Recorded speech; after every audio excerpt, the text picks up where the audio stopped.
At the beginning of 1947, this was New York, yet another expedition by the American explorer Richard Byrd arrived on Antarctic shores. It was a very strange expedition. Unlike his previous three, this one was completely financed by the US Navy. Operation High Jump.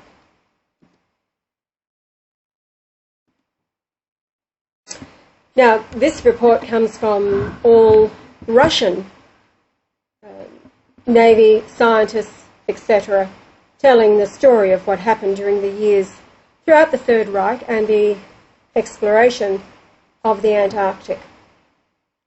Under the command of Admiral Byrd, there was a powerful military squadron. An aircraft carrier, 12 surface ships, 1 submarine, more than 20 airplanes and helicopters, and about 5,000 people on staff. A strange team for a scientific expedition. December the 2nd, 1946, before the start of his expedition, Admiral Byrd at a press conference said, "My expedition is military in nature." At the end of January 1947, full-scale aerial reconnaissance began surveying the Antarctic region of Queen Maud Land. Now, quoting from Acts 17:24, "God that made the world and all things therein, seeing that he is Lord of heaven and earth, dwelleth not in temples made with hands." The German people were very Jesus-loving people. In one statement, Hitler said, "You cannot be a German and Christian, as God is within the German people," a reference to his understanding the Christian churches had been usurped by the Jewish Talmud. He required a Germany that was focused on the present. The mind of the German, he said, had to be focused on the here and now, on the earth. And he was so right. In Isaiah 63, quoting, "And I will tread down the people in mine anger and make them drunk in my fury, and I will bring down their strength to the earth." Now, the strength of mankind, of course, is their mind. So the Lord himself is saying, "I will bring it back down to the earth, out of the heavenly realm, where people are so focused, back to earth to get things done." This is Hitler. He was dedicated to Jesus in the true meaning of Jesus dying on the cross at the hand of the demonic who had by then dominated the Western Christian world. He believed the ancient gigantic monuments were angelic built, and as such wanted to discover the secrets of creation and build the 1,000-year reign of Christ. His noble efforts were rewarded by the discoveries the Germans had uncovered. The German people was and are the chosen race, and is why the Allies burned alive 25 million civilians in firebombing even today, anything suggesting this is immediately removed by the Zionists, the devil in the so-called Christian world. When he took back Austria, he immediately obtained the spear allegedly used to pierce the heart of Jesus and actively searched for the legendary Holy Grail. The Holy Grail means holy blood genetically and associated with divine wisdom. He saw this as being the holy blood of Germany, and armed with these holy ideals was allowed by the angels, the watchers, to enter their domain of Antarctica. With an analysis of ancient knowledge brought incredible results. This was the belief. For the Grail Cup isn't just a symbol of ancient knowledge, but also a centuries-old moral code. In Antarctic, Germany was shown wonders by the angels. The Germans described it as paradise on earth. As the war drew to an end, the Americans were able to seize the secret documents of advanced technology which mystified the Allies. Likewise, Russia seized documents, and they, like the Americans, rounded up as many German scientists they could find. But most of the top scientists had escaped. 100 submarines were unaccounted for, and where did they flee to? Antarctica. How many trips did they make until they vanished? The angels informed them the souls who died in Germany would reincarnate as saints after his second coming, and Christ would liberate Germany from the Zionists and introduce the plans of Hitler. They had to await the Christ, reborn on January the 11th, 1944 in Australia.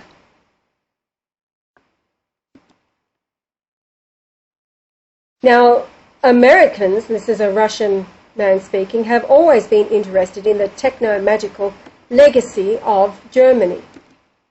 Suddenly, the inexplicable occurs. The expedition, designed to last 6 months, is quickly aborted after 2 months, leaving the Antarctic coast deserted. It was an actual retreat. The real facts, reliable evidence, and sensational phenomenon in the film. It all went to plan in the first weeks. Tens of thousands of photos were taken.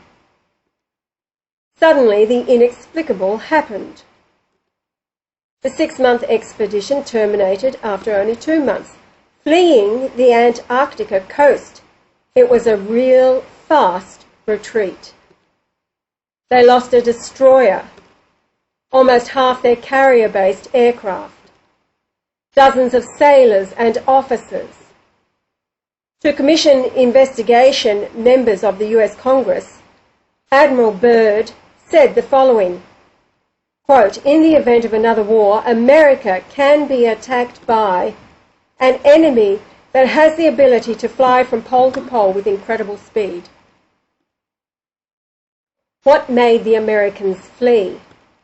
In 1945, 18 months before Admiral Byrd's expedition began, 2 German submarines entered Mar del Plata, port in Argentina, surrendering to authorities.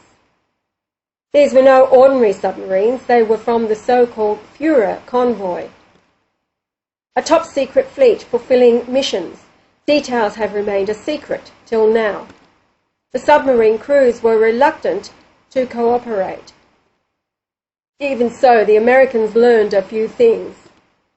The commander of U-boat U-530 spoke of his involvement in an operation codenamed Valkyrie 2. 2 weeks before the war's end, the U-boat U-530 left the quay, heading for the shores of Antarctica. On board of the submarine were passengers with faces covered in bandages, as well as Third Reich relics.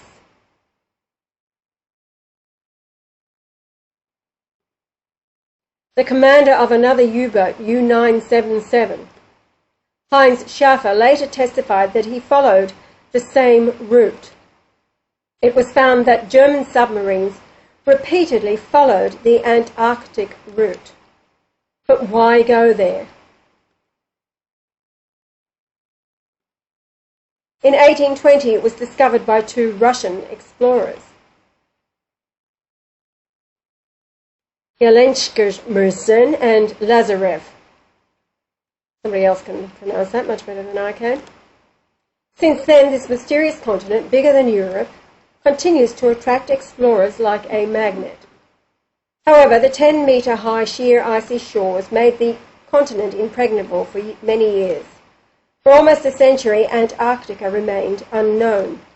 Only coastlines were marked on the map. Suddenly, this distant and useless icy continent aroused a strange interest in the Germans. Large funds were allocated for Antarctic study.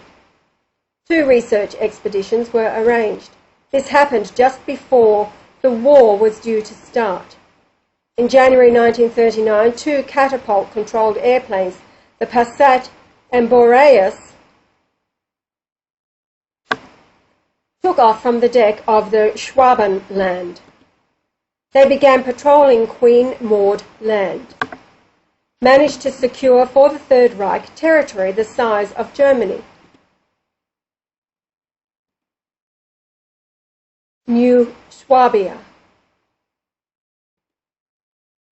In April 1939, the experienced polar explorer, Captain Alfred Reacher, "I've completed the mission entrusted to me by Air Marshal Goering." For the first time, German aircraft flew over the Antarctic continent. This unusual mission then passed to the Führer's sea wolves, the U-boats. Later, Karl Donitz let slip a strange phrase: My submariners have found a true paradise on Earth." In 1943, at the peak of the war with Russia, Grand Admiral, "At the other end of the Earth, we've made an impregnable citadel for our Führer." Back then, the Grand Admiral of the German Naval Fleet's words. Today we can only hypothesize what the Grand Admiral meant. Recently, huge underground lakes were found a kilometre deep under the ice. The lake's temperature is 18 degrees Celsius. Located above the water's surface are dome-like vaults filled with warm air. It's possible that from these heated lakes, a constant river of warm water flows into the ocean. These warm rivers may have formed large underground ice tunnels, perfect for the construction of secret bases. From the ocean's edge, any submarine could easily pass under the coastal ice into the tunnels, immune from storms and polar cold. At the start of 1939, regular trips were made between Antarctica and Germany in a specially equipped and modified research vessel named the Swabia, but were shocked to find thousands of highly qualified Third Reich specialists had vanished and weren't listed as dead. Over 100 submarines had also vanished.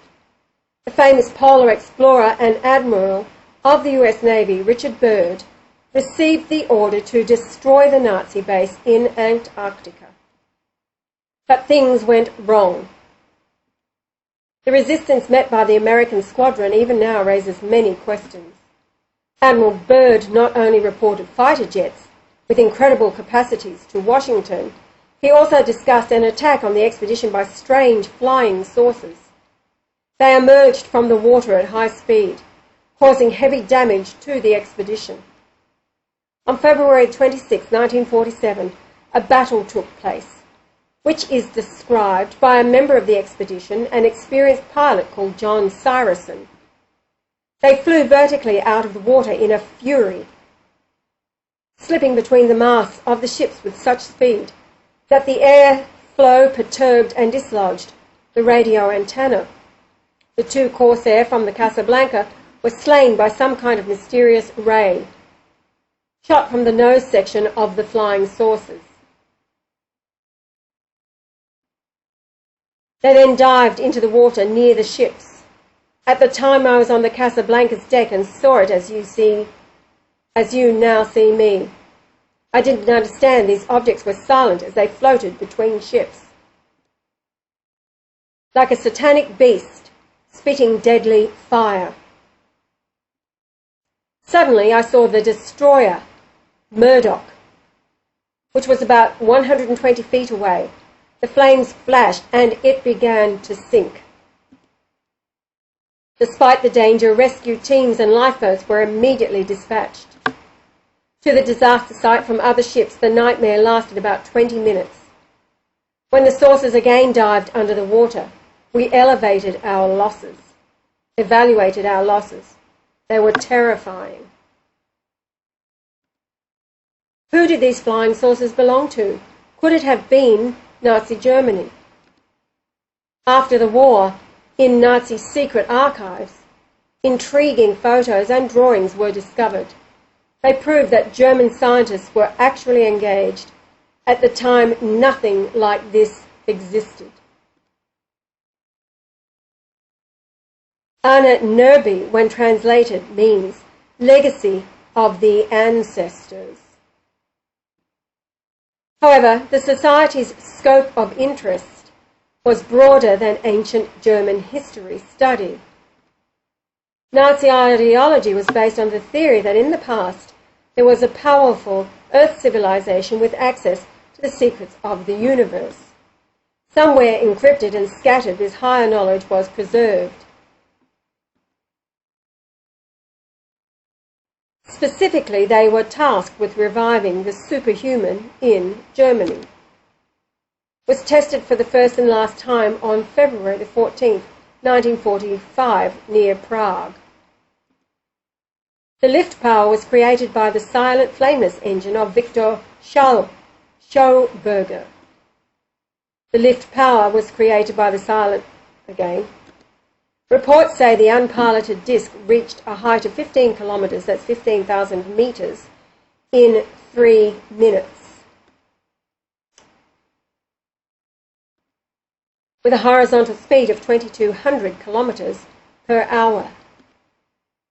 The developer of its main engine, Victor Schauberger, later recalled, the model tested in February 1945 was built in collaboration with world-class combustion engineer experts. It was Keitel who had the disc prototype blown up, depicting flying discs above an Antarctic base are an artist's fantasy. They were made to test parts of the disc prototype within certain parameters, or were part of presentations to the authorities for funding purposes. It's vital to credit the German scientists and engineers who achieved huge successes. The Third Reich's leap in science and technology wasn't accidental. Flying out of Antarctic waters in 1947. Regarding the sources that emerged from the water witnessed in the 1940s, and nowadays the recorded sightings of flights of unidentified flying objects emerging from seas, oceans, lakes, etc. I am sure that in 1947 the Germans could not have had such technology, and neither could any country. But if the Germans did not attack the American expedition in 1947, who did? Emerging out of the water, shining saucers, spheres, cigar-like objects, with an analysis of ancient knowledge, brought incredible results. However, the defeat the Nazis suffered was not accidental. In the polar and surrounding areas are not unusual facts. Everywhere, unidentified flying objects are observed.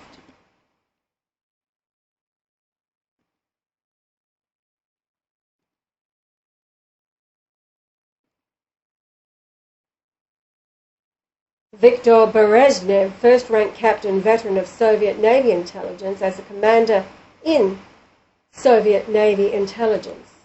These unidentified flying objects don't only exist in the form of a glowing ball of some vague nature, but rather have a definite technological body.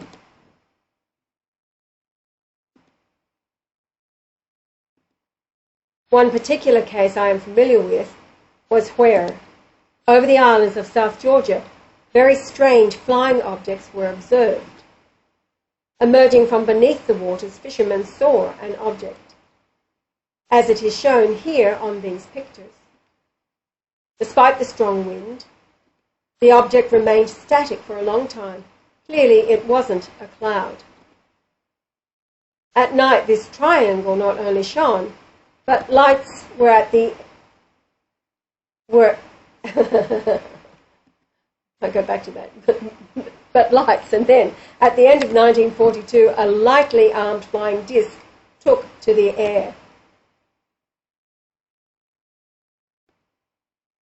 It's alleged that before the war's end, 17 types of flying discs were made. The Germans wanted to use them as spying devices.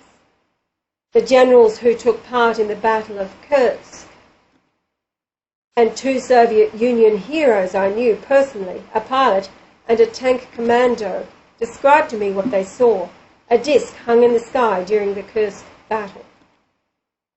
What was it? They did not know. Neither the Russians nor Germans recognized it. The saucer wasn't made by us, I assure you. Among these disc drawings and photos is a saucer identified as the Hornibu. Anna might be able to pronounce that for me. Data on the discs reads like science fiction. According to descriptions, they used an alternative source of energy, the so-called converter of Hans Kohler, which required no fossil fuel. It was even planned to take the Hanobu 3 disc type into space. Hard to believe, who knows? German photo seized by the Russians, 71 metres wide, is now hidden in Antarctica. Here's a trophy photo.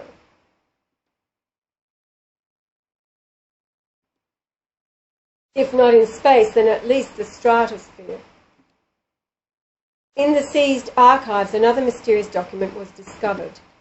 It was a blueprint for a huge 139-metre-long cigar-shaped ship called Andromeda, with hangars for 5 of the flying discs of the Hanobu 2 and Vril type, for the secret bases of the Third Reich, including the Antarctic. According to American intelligence, by the war's end, the Germans had 9 research enterprises developing and testing flying discs. Were successfully evacuated from Germany. The 9th was destroyed. Air Force Lieutenant Colonel Wendell Stevens recalls, were transported to Antarctica to the new place called New Swabia. At least one disc research company was transported to that location. The discs encountered in Antarctica in 1947 were probably not the same discs. Perhaps they were German discs flying on classical principles. Perhaps they were German discs flying on classical principles. This disc flew through the ship's rigging at such a speed it bent the radio antenna from its wash.